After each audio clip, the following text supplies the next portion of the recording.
Okay, welcome to another video on applied electronics. I'll be finishing the rest of the question I started solving and for applied electronics. That was for 2022-2023 academic year past question. So I've already solved from question 1 to 60. So I'm going to continue with the rest of the questions. So starting from question 61, the gain with a feedback is the amplifier gain reduced by a factor of. This one we gave an example. We solved one question in the during lectures whereby we said, for example, for voltage series feedback, where we said the overall gain IF was equals to the gain over 1 plus beta A. So meaning you reduce it by this factor, right? So the answer here is D. The closeness with which the reading of an instrument approaches the true value of the variable being measured is called. So it's going to be here the accuracy, right? 63. All analog electrical indicating instruments have the following essential device, except you can see with an analog they have the deflecting, controlling scale. Here is damping. So it should be damping, I think. This will be the odd one. Then 64. Random error is true. When we talk about random error, is going to be to precision, and then systemic is to accuracy, so it will be V. Instrumentation deals with which of the following?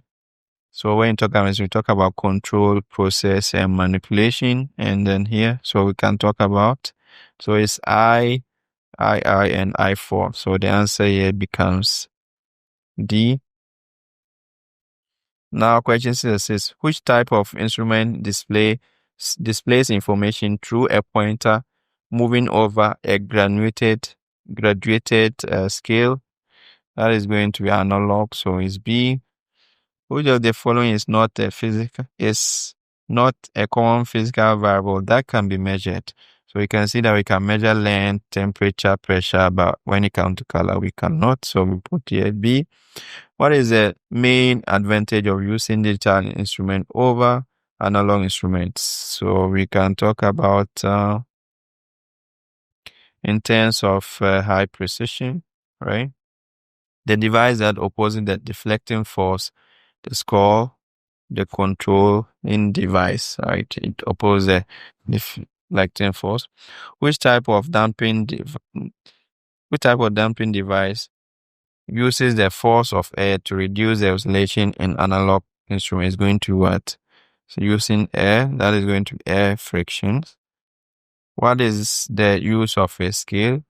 So when we have a scale, it's used to provide a reference of what's a reference for comparison. What is the term for the magnitude of the correction needed to calibrate an instrument? So the magnitude is going to be the error, right? The error that is consistent in the same direction is often due to problems throughout the entire measurement. Is going to systematic, right? Systematic means you have an error that is persistent, right, throughout the system. What is the main advantage of electronic measuring instrument over moving coil or moving coil meters? What is the type of the controlling torque in a moving coil instrument? The purpose, right, of the controlling torque is going to counteract the deflection caused by the current. What quantity is typically measured directly by a moving coil ammeter? So you can see here we are mentioning ammeter, moving coil, so we're going to current, right? So ammeter is to measure current, so it's going to be current. A moving coil instrument of resistance 5 ohms, so meaning here we are giving Rm to be 0.8 to be 5 ohms. and then requires a potential difference of 75 millivolts to give a full-scale deflection, meaning VM, meaning the voltage across the moving coil is going to be 75 millivolts. Then the value of shunt resistors needed to give a full-scale deflection of 30 amps. So we know that when we are talking about moving coil ammeter, when it comes to the current, meaning you are using to measure current, the current is going to be equals to the current, right, which is going through the coil plus the what? The current going through the shunt resistor. So we have this sum. So how do I get? So first we can see I can get the current which is passing through the shunt current, right? And it's going to equal to 1. The deflection current, right, which is I here, 30 minus the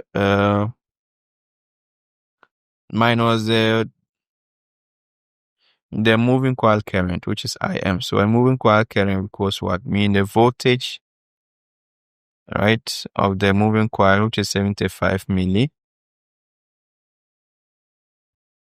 over the resistance there, which is giving us 5. So from here we can get 30 minus this into brackets, or I can first write 75 times 10 to the power minus 3 divided by 5. That will give me 0.015. So, okay, minus, let's say 30, or let's say for me now I get 29.985 for this current. Now that we have the current, we know the shunt current is going to be equal to what? VM over what? RS. So we make RS a subject. That is just going to be equals to VM over IS. So we do this. So in doing this, what do I get? Take the inverse of this times. Remember, this one is 75 milli. 75 times 10 to the power minus 3. So we get the answer is going to be equals to B, which is 25, 2.5 milli, right? We get B. Now question 79. A moving coil instrument gives a full-scale deflection of 10 millivolts when a potential difference of 10 milliamps when a potential difference 10 millivolts is applied across it. So here again, it's similar to the first to question 78. So this time you can see that again we are giving what IM. This time we are giving the current which is passing through the moving coil, which is 10 milli. And then from this, what is the resistance if it measures the current up to 100 amps? So here I is going to the current that's your ammeter is going to measure is 100 amps. Again, we can find the what? We know that the current I here is going to equal to IM plus what? IS. So we find IS again, and IS will equal to 100 minus 10 milli.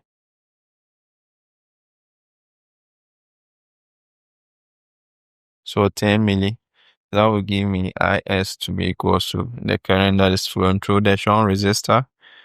It's going to be 100 minus 10 milli. So that will give me 89.9 volts. Now that we've done this, now again we come and the resistance here is talking about the shunt resistance. So I can write here shunt current going to go to VM over RS. So we make RS the subject. That will give us VM over IS So again, I take inverse of this times Vm, you can see here is 10 millivolts, so times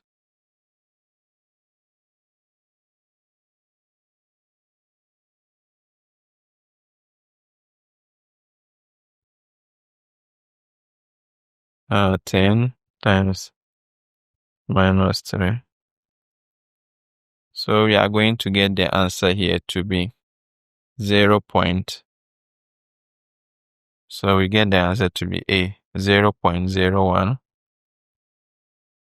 So the answer here is A, 0.01 ounce. So that is our answer for this. Now going to the next question. The next question that we have a preamble.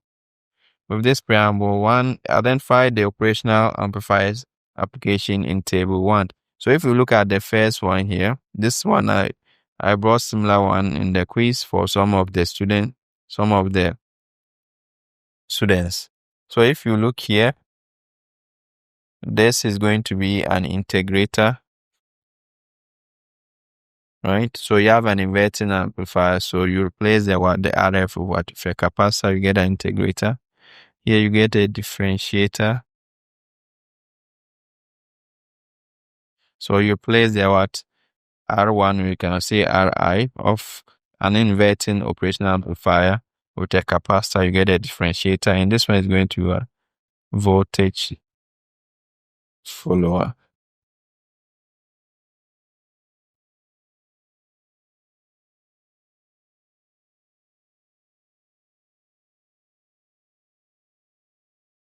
Now that we've done this, we go to the next one, question 83.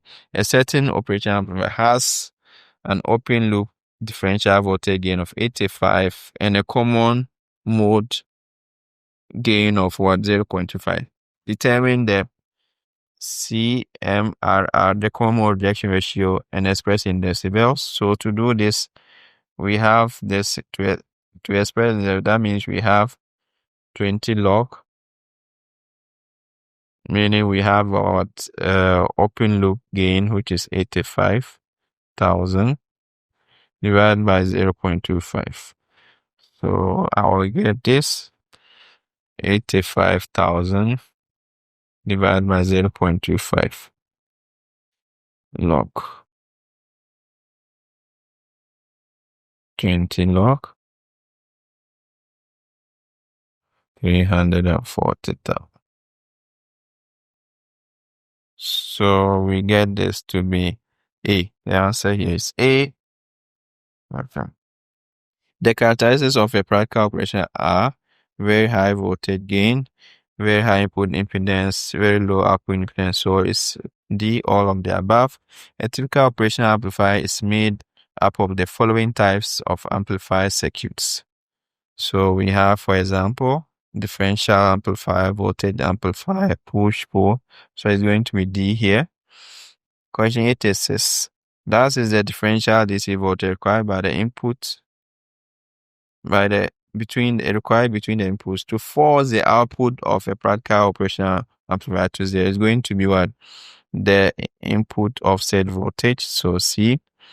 The operational amplifier was originally designed to perform mathematical operation of is going to be linear analog signals. Now moving to question 88. Determine the voltage output VO if V1 is 50 millivolts and V2 25 millivolts. So how do we go about getting it?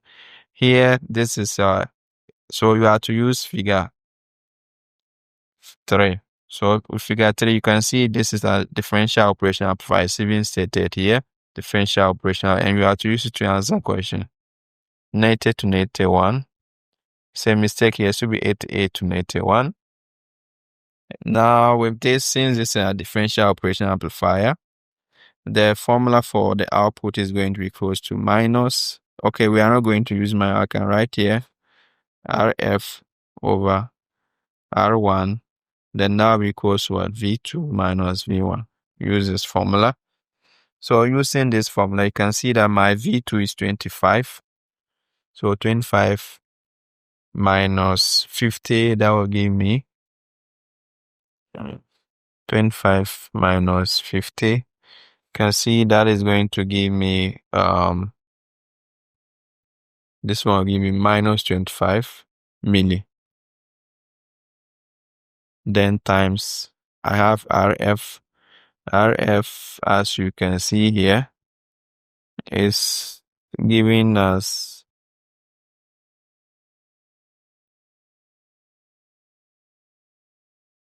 RF, what is the value? 100 kilo over 10 kilo. R1 is 10 kilo. So the kilos will cancel. So you can see I just have this minus 25 milli times what? Times 10. So that will be minus 25. That will be now 50, right? Minimize 250 millivolts. Now, we do the same thing for the next 89. So this time our V2 is 0 and V1 is what? 1. A is 5 millivolts. So 0 minus this. Now again, so that is again is going to be a negative. So we get here negative, right? So this time I'm going to get negative 5 milli. Again times 10. So that will be 50. So I get negative 50 millivolts for this. Moving forward, question 90. An inverting operational amplifier has the following parameters: R1 1.5 kilo ohms, RF 2.5 kilo ohms. What will be the output voltage when the input is minus 0.9 volts? So here with this, we know the output voltage for inverting operational amplifier is going to be equal to minus RF over Ri or R1 times what? Vn. Right? So we can see that our RF is 2.5 kilo, 2.5, and our R1 or Ri is 1.5. Then times, which is minus, times minus 1. Then times now minus 0.9. So it gets 1.5. So the answer here will be A. What will be the output voltage for the summing operational amplifier? So you can see here that is in figure. This is figure 4, right? This is a figure where it says summing operational amplifier. So what is going to be the output? So with this one, I think we solved this during lectures. We solved this in class. So for summing operational amplifier, the formula is going to goes to minus RF. Then we have your V1 over R1 plus V2 over R2 plus V3 over what? R10. So looking at this, I'm just going to do it straightforward. V1, you can see here, V1 is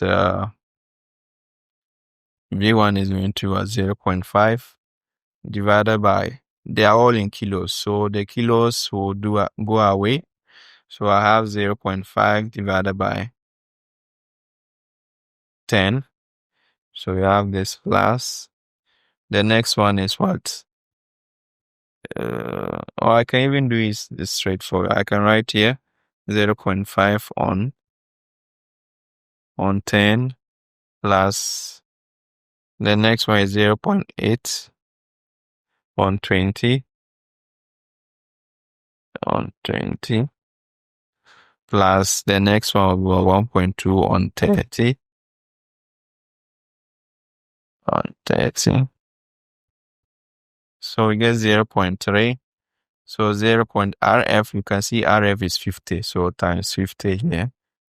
We get 6. Remember the minus. So we get minus 6.5. Right? The minus here. So we get minus 6.5 for question 92.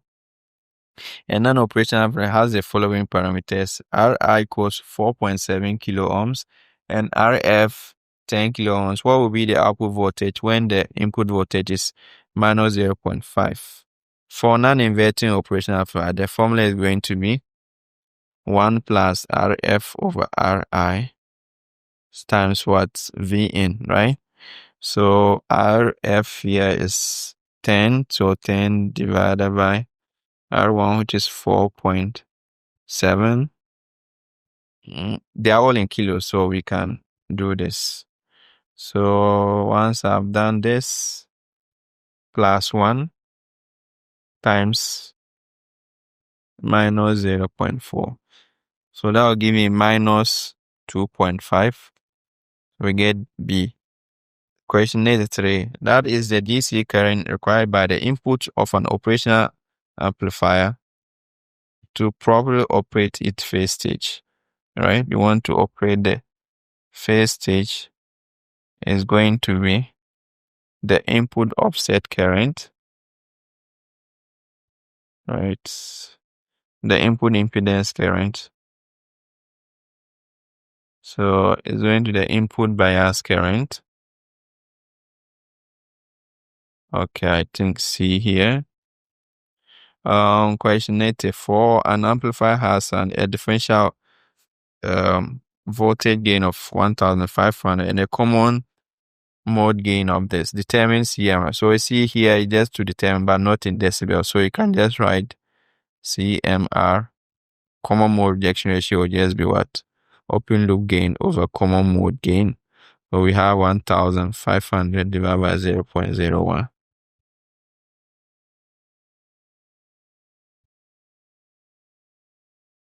So you can see the answer here will be what? 150,000. And there's no 150,000, just have 100, 200. So the answer here will be D, none of the options. Which of the following is or are true regarding signal rejected in common mode operation? So the signals for common mode, the signal, they have the same phase, the same frequency, the same amplitude. So the answer here is D. The standard operational amplifier symbol has how many inputs? So we talk about they have 2 input. We have the inverting input and then the non-inverting input. So we come to the end of what? Solution for 2022-2020 academic year apply electronics question. So see you in the next solution. Bye-bye.